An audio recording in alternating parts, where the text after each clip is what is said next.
Hi friends, welcome to my video. तो आज का हमारा टॉपिक है डेफिनेशंस।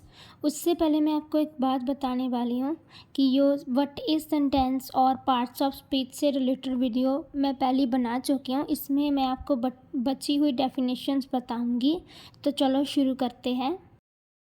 सबसे पहले है definition of grammar. Grammar is the measurement of language. Guys, grammar language की मेजरमेंट है, क्योंकि फ्रेंड्स ग्रामर के बिना हम किसी भी लैंग्वेज को बोलना नहीं सीख सकते हैं।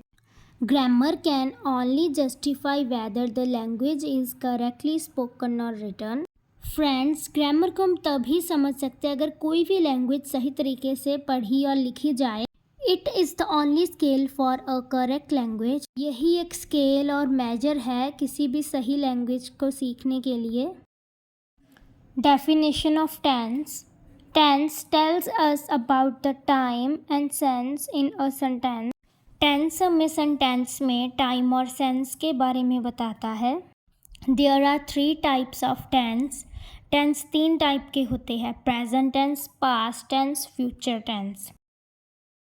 Definition of object. An object receives the effect of the action in a sentence. एक object जो किसी भी एक्शन का इफ़ेक्ट रिसीव करता है सेंटेंस में, उसे ऑब्जेक्ट कहते हैं। For example, Shelly cracks plates in the hall. Object है इसमें। Shelly eats from the plate, no object, क्योंकि फर्स्ट में जो प्लेट्स है वो उसने तोड़ी है, मतलब प्लेट एक ऑब्जेक्ट है और वो टूट गया तो उनके ऊपर इफ़ेक्ट पड़ा है। बट सेकंड में उसने कुछ नहीं किया, सिर्फ खाया है, कुछ नहीं हुआ है उन्हें, इसलिए ये नो ऑब्जेक्ट है।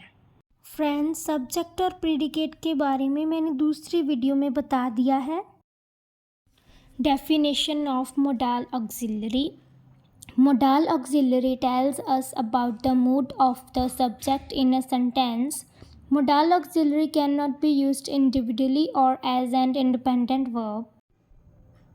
मोडाल ऑक्सिलरी हमें सेंटेंस में सब्जेक्ट के मूड के बारे में बताते हैं, पर यह भी नहीं है कि हम किसी भी मोडाल ऑक्सिलरी को कहीं पर भी इंडिपेंडेंटली यूज़ कर ले। ये अलग अलग तरह से होते हैं कि कौन सा मोडाल ऑक्सिलरी हमें कहाँ पे यूज़ करना है। जैसे किसी को चैलेंज करना, कोई डिटर्मिनेशन लेना, थ्रीट, किसी को रिक्वेस्ट करना, ऐसे अलग अलग तरह से उनके लिए ये अलग अलग तरह से यूज़ होते हैं, जैसे will, might, ought to, may, could, ऐसे। और अगर आपको इसके बारे में डीप में जानना है तो आप मेरी दूसरी वीडियो मोडाल एंड ऑक्सिलरी वाली देखिएगा, उसमें बहुत ही अच्छे तरीके से बताया गया है। अब ये एग्जांपल्स देख लीजिए। I will kill you, threat. We will beat them, threat. I will break the records, challenge. We will pass the exam, determination. ये सब अलग अलग तरीक़ों से यूज़ होते हैं। Definition of language.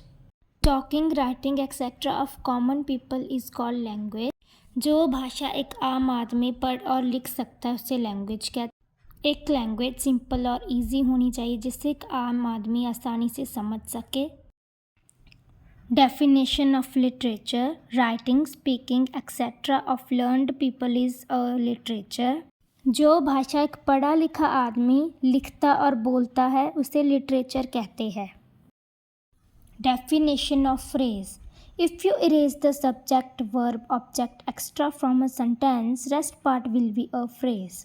अगर आप सब्जेक्ट, वर्ब, ऑब्जेक्ट को सेंटेंस में से निकाल दें तो बचा हुआ हिस्सा फ्रेज कहलाता है। Definition of clause. A clause is a part of a sentence with a subject and a verb in each part. ये clause एक sentence का part होता है जिसमें subject और verb दोनों होता है. Divide a sentence into 2 parts. If in each part of the sentence a subject and a verb is used, each part is a clause. एक sentence को 2 part में divide कीजिए। अगर दोनों parts में एक verb और एक subject आता है तो इसका मतलब कि वो clause है। Thank you friends. आपके लिए मैं ऐसी और वीडियोस भी बनाती रहूँगी। Subscribe, press the bell icon for more notifications, like, share and comment my video.